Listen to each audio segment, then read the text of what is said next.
চা তো কম বেশি সবাই খেয়ে থাকেন। এভাবে কখনো চা বানিয়ে খেয়েছেন? তাহলে এই ভিডিওটা আপনার জন্য। এভাবে একবার চা বানিয়ে খেয়ে দেখেন, আপনার মুখে লেগে থাকবে। আর এই চাটা এতটাই সুস্বাদু হয়, আপনি এখনই ট্রাই করতে পারেন এই চাটা কতটাই মজা হয়েছে। এই ক্যারামেল মাসালা চাটা অনেক সুস্বাদু হয়ে থাকে। আপনি যদি না খেয়ে থাকেন, এখনই এই চাটা বাসায় বানিয়ে খেতে পারেন বাসায় থাকা উপকরণ দিয়ে। ফার্স্ট আমার এখানে কড়াইয়ের ভিতরে এখানে চিনি দিয়ে দিলাম। আপনাদের স্বাদ অনুযায়ী আপনারা চিনিও দিতে পারেন অথবা এখানে গুড়ও দিতে পারেন। গুড় দিয়েও এই চাটা খাওয়া যায়।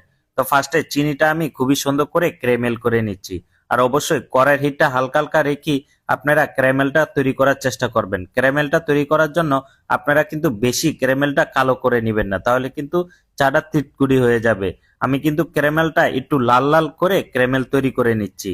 তারপরে এখানে 1 লিটারের মতো দুধ দিয়ে দিলাম। এখানে দুধটা দেওয়ার পরে ক্যারামেল জানি কিরকম হার্ড হয়ে গেছে, এটা কোনো ব্যাপার না। আপনি আস্তে আস্তে ক্যারামেলটা একদম গলে যাবে।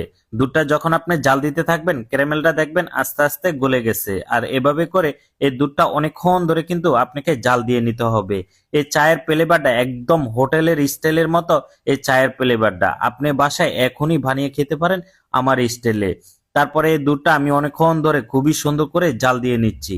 আপনারাও সবসময় চেষ্টা করবেন দুধটা অনেকক্ষণ ধরে জাল দেওয়ার জন্য, কারণ দুধটা যত বেশি করে জাল দিবেন ততই কিন্তু দুধটা গাঢ় হতে থাকবে, এমনকি চায়ের টেস্টও বেড়ে যাবে।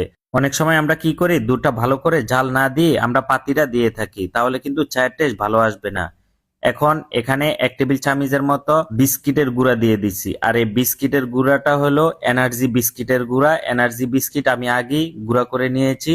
এই গুঁড়াটা অল্প একটু পানি দিয়ে ভালো করে মিক্স করে নিচ্ছি। এই বিস্কিটের গুঁড়া অবশ্যই আপনারা দিতে পারেন, তাহলে কিন্তু চাটা একদম ঘন হয়ে যাবে। হোটেলের মতো চাটা কিন্তু ঘন হয়ে যাবে। হোটেলে কিন্তু সব সময় এই এনার্জি বিস্কিট দিয়ে থাকে চাটা ঘন করার জন্য। আপনারাও সবসময় চেষ্টা করবেন এই এনার্জি বিস্কিট পানি দিয়ে গুলিয়ে তারপরে দুধের ভিতরে আপনারা দিয়ে দিবেন, তাহলে দেখবেন দুধটা আস্তে আস্তে ঘন হয়ে যাবে। এখন আমি দিয়ে দিব আস্তা কিছু মশলা। আমার এখানে এলাচ, দারচিনি, তেজপাতা, আমি কিন্তু এটা মশলাটি বলেছি। আর মশলাটিতে অবশ্যই আপনারা এই মশলাটা দিবেন, তাহলে খুবই সুন্দর একটা ফ্লেভার পেয়ে যাবেন এই চা থেকে। এখন আমি চা পাতা দিয়ে দিব। আমার এখানে 2 চামচের 3 চামচের মতো চা পাতা এখানে দিয়ে দিলাম। দেওয়ার পরে চা পাতাটা খুবই সুন্দর করে অনেকক্ষণ ধরে ঝাল দিয়ে নিব। জাল দিতে দিতে দেখবেন খুবই সুন্দর একটা চা পাতার থেকে কালারটা চলে আসছে, এমনকি চায়ের রংটা খুবই সুন্দর আসছে। আর এভাবে করে আপনি বাসায় চাটা বানিয়ে খেতে পারেন। ভাই দেখেন কত সুন্দর একটা আস্তে আস্তে কালার চলে আসছে। আর আমরা কিন্তু হোটেল রেস্টুরেন্টে এই চাটা বেশ জনপ্রিয়, এমনকি কাস্টমারকে দিলেও কাস্টমার খেয়ে খুবই হ্যাপি হয়ে যায়। এই চাটা এখন আপনার বাসায় আপনি খুবই ইজিলি বানিয়ে খেতে পারেন। আপনারা চাইলে চিনির বদলে এখানে মধুটাও দিতে পারেন।